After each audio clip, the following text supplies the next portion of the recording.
Hindi ko alam kung kailan nagsimula yun. Basta isang umaga, paggising ko, may naamoy akong hindi ko maipaliwanag. Hindi siya basta-bastang baho. Parang pinaghalong nabubulok na karne, lumang tubig alat, at may halong asido ng nasusunog na plastic.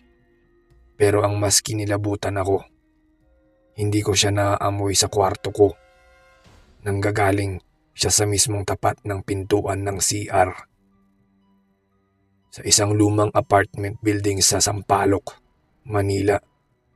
Sanay na akong sa kahit anong singaw, imbornal, kanal, usok galing sa kalsada. Pero iba talaga iyon. Masangsang pero malamig. Mabaho pero may kakaibang amoy na parang may nakatago. At habang tumatagal, lalo siyang lumalakas tuwing 3:00 ng umaga. Lumapit ako sa apartment na iyon dahil malapit sa trabaho.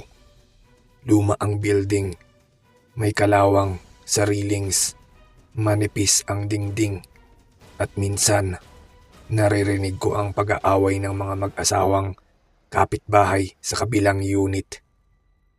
Pero mura ang renta at dahil gipit, tiis-tiis na lang. Unang gabi, wala akong nararamdaman. Tahimik ang hallway at maaliwalas pa ang amoy. Pero sa ika-4 na araw, nagsimula na ang hindi ko maipaliwanag. Gabi noon, bandang 2:00. Kakauwi ko lang galing sa trabaho. Pagbukas ko ng parang may sumalubong sa aking mahabang buntong hininga ng hangin. Kahit sarado ang lahat ng bintana. Paglakad ko papasok, kumikirot ang ilong ko. Amoy panis. Amoy nabubulok na basang damit. Amoy patay na hayop. At naramdaman kong galing ito sa loob ng CR. Inabot ko ang switch. Umilaw ang dilaw na bumbilya. Walang kakaiba. Walang basa sa sahig. Walang nakasampay. At walang hayop. Pero nanatili pa rin ang amoy. Kinabukasan, lumakas ang amoy at kumapit na sa mga damit ko. Napansin pa ng kaopisina ko. "Oy pre, parang may naaamoy akong weird ha? Galing ba sa damit mo?" Natahimik ako. Tumango na lang ako. Pero sa loob-loob ko, bakit sa akin kumakapit ang amoy? Gabi na ulit. 3:00 ng umaga. Nagising ako dahil parang may kumakalabog sa CR. Parang may tumama sa pinto ng marahan. Hindi malakas, pero paulit-ulit. Tumayo ako. Medyo kinakabahan, pero pilit nagtatapang-tapangan. Inilapit ko ang tenga ko sa pintuan ng CR. Tahimik. Hinawakan ko ang seradora. Dahan-dahan, binuksan ko ng kaunti. At biglang sumingaw ang amoy ng sobrang lakas. Napaatras ako. Literal na nasuka ako. Naluha ang mata ko sa sobrang sakit sa ilong. Pero ang nakakakilabot, wala pa ring nakikita. Wala namang barado. Wala namang tagas. Wala namang nabubulok. Pagbukas ko ng ilaw, may napansin akong kakaiba sa tile sa sahig. Parang may bakas ng paa, maninipis. Mahahaba ang daliri, parang paa ng bata, pero hindi normal ang hubog. At basa ang mga bakas. Pero tuyo ang buong sahig. Napatitig ako ng matagal. Tuloy-tuloy ang paglabas ng malamig na amoy mula sa drain at may narinig akong humihinga.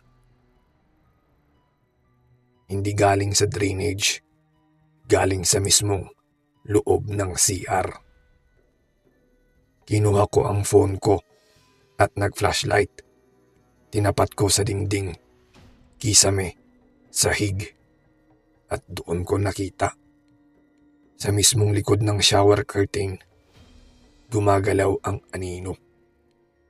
Hindi malakas, parang marahan lang na pagdampi. Pero malinaw na may tao sa likod ng kortina. Mabilis kong sinara ang pinto ng CR at kinandado. Halos hindi ako makahinga sa takot. Naupo ako sa sahig ng kwarto. Yakap ang tuhod. Hindi ko alam kung anong gagawin. Habang nananaginip ako, may narinig akong kumaskas sa loob ng CR. Parang kuko sa tiles. Tapos may kumalampag sa pinto. At ang amoy, lalo pang tumindi. Puno na ang apartment. Na-conscious ako.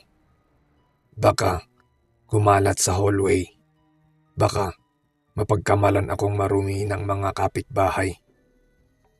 Pero pagkatapos ng 5 minuto, tumigil ang kalabog. Humina ang amoy.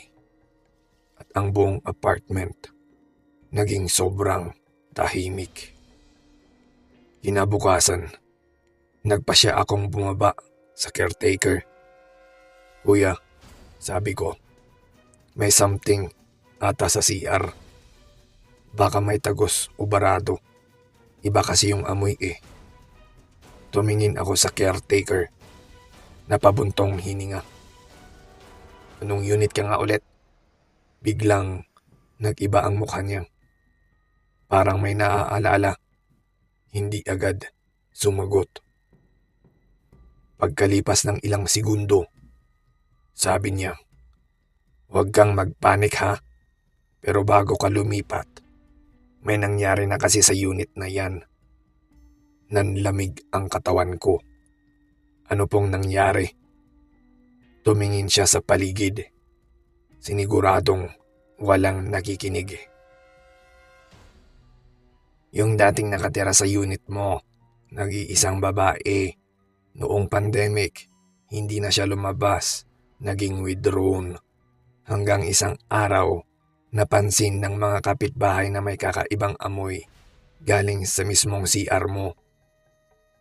Humigpit ang dibdib ko. Parang hinihigop ng sahig. Nakita siyang patay. Isinaran niya ang sarili niya sa loob ng CR. Tapos, araw-araw, umiiyak. Walang nakakakita. Walang nakakarinig. Hanggang, "Kuya, putol ko." Nanginginig. "Huwag niyo na pong ituloy." Pero, itinuloy niya. Mahina ang boses. Parang may takot din. Nakita siya, nakaupo sa sulok. Nakayuko at putol ang mga kuko, kakaguhit sa tiles. Biglang sumama ang pakiramdam ko. Simula noon, yung amoy na sinasabi mo, bumabalik tuwing oras ng pagkamatay niya. Tumayo ako mula sa kinakaupuan ko. Hindi ko na kinaya. Pag-akyat ko sa apartment, sumalubong agad ang malamig na singaw. At sa pinto pa lang, naamoy ko na naman. Pero ngayon, mas matindi, mas malalim, at mas buhay ang amoy. Pagpasok ko, dumiretso ang amoy sa ilong ko. At sa sahig, may nakita akong bagong bakas ng paa. Basa, papunta sa kwarto ko. Hindi na galing sa CR. Tumingin ako dahan-dahan sa may bintana at doon ko siya nakita. Isang babaeng nakaputing manipis na duster. Nakatayo, nakatalikod. Mahaba ang buhok, nangingitim ang balat, at may mahabang hiwa ang mga kuko At bago ako makatakbo palabas, humarap siya. Puno ng sugat ang mukha niya, walang mata, at bigla siyang humakbang. Isa, dalawa, kasabay ng isang malalim na buntong hininga. At doon ko narinig ang boses niyang paos. Ayusin mo ang CR ko. Hindi ko na maalala kung paano ako nakalabas. Nagising na lang ako sa sidewalk na may nag-aalagang estudyante na gumising sa akin. Pagbalik ko sa apartment para kunin ang gamit ko, kasama ang caretaker. Pagbukas namin ng pinto, wala na ang bakas ng paa, wala ang amoy, at lock ang CR mula sa loob. Pero sa dingding may bagong gasgas. Nakasulat sa manipis na kaskas ng kuko. Huwag mong iiwan. Kinilabutan ang caretaker. Napaatras ako. At habang papalabas na kami, habang sinasara namin ang unit, kasi mula sa loob ng CR, may marahang kumakatok at may sumisitsit na boses. Andito pa ako. Hindi ko alam kung bakit bumalik pa ako. Siguro dahil kailangan kong kunin ang huling gamit ko. O baka dahil may parte ng utak ko na ayaw maniwalang totoong nangyari ang lahat.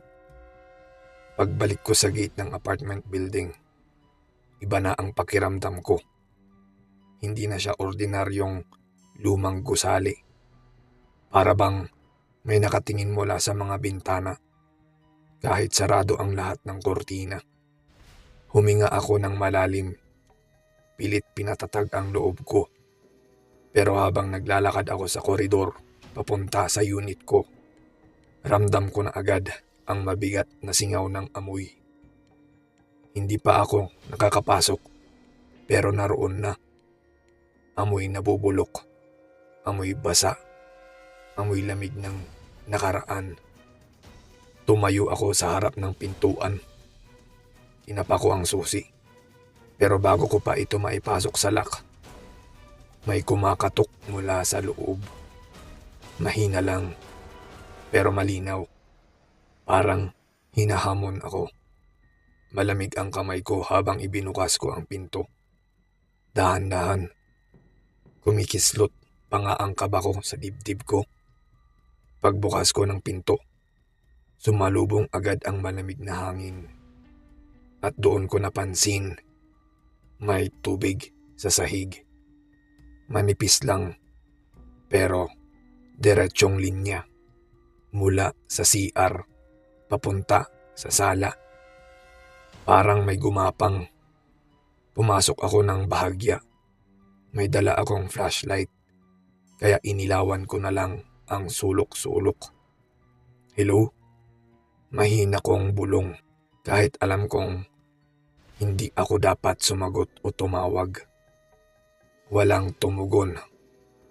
Pero mula sa CR, may marahang pahinga. Parang humihikbi. Parang umiiyak. Napalunok ako. Gustong kumaripas ng takbo ng katawan ko. Pero pilit kong pinipigilan. Kailangan kong kunin ang mga gamit ko. Kailangan kong matapos iyon. Kailangan kong matapos ito. Habang naglalakad, napansin kong may bagong gasgas na naman sa dingding. Mas mahahaba, mas malalalim. Parang may humagod ng kuko.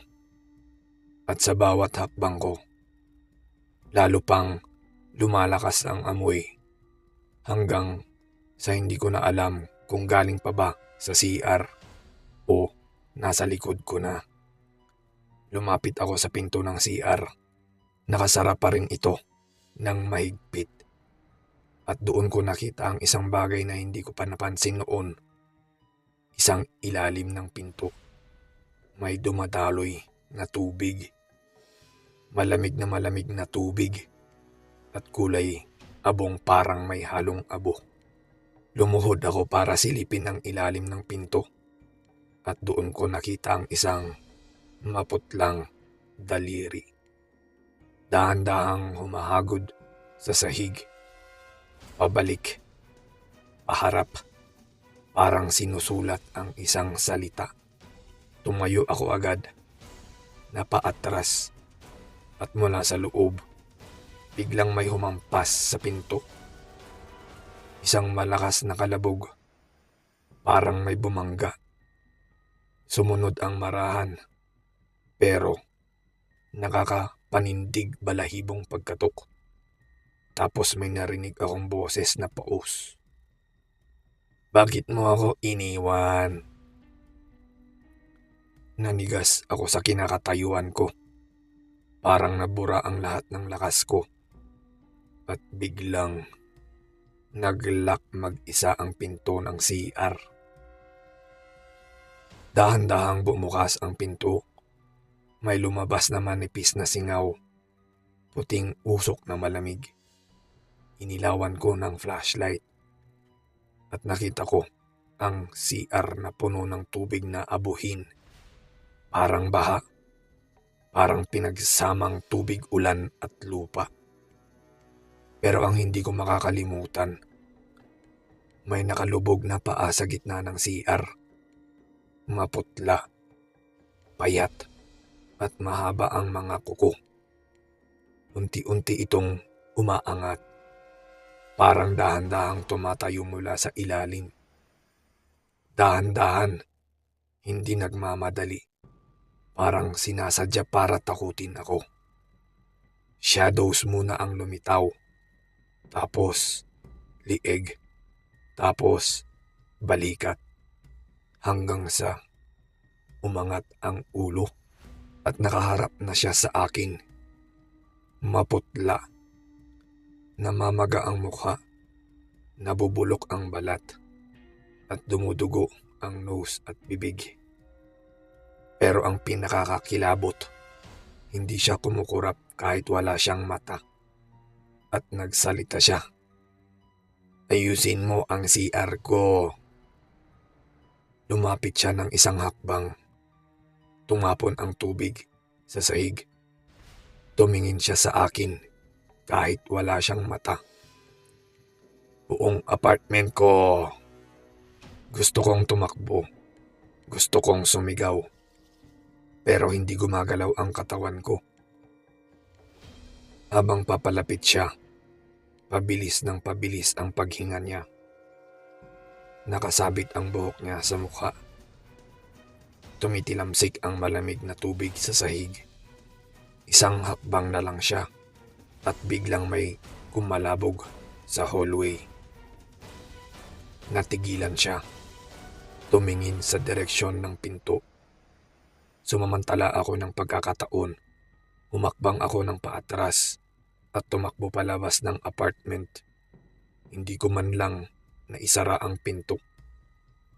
Pagdating ko sa hallway, narinig ko ang mababangag na ungol mula sa loob. "Huwag kang umalis. Huwag kang umiwas." At may malakas na kalabog na sumunod. Para bang sinusubukan niyang umalpas palabas. Tumakbo ako pababa ng hagdan. Hindi tumitingin sa likod. Hanggang sa makarating ako sa labas. Huminto lang ako nang nasa kalsada na ako. Hingal. Walang lakas. Hindi makapaniwala sa nangyari. Lumipat agad ako sa ibang lugar. Nag-resign ako sa trabaho. Hindi na ako bumalik sa lumang apartment. Pero isang gabi, habang nagpapahinga ako sa bagong inuupahan kong kwarto, may kumatok sa pinto. Marahan, paulit-ulit. Nang sumilip ako sa peephole, walang tao. Pero may naaamoy ako. Yung amoy, yung eksaktong amoy. Amoy ng apartment. Ito yung apartment ko sa Manila. At mula sa ilalim ng pinto, dumaloy ang maninipis na tubig. May sumisitsit, mahina, malapit, at ang sabi, "Andito na ako."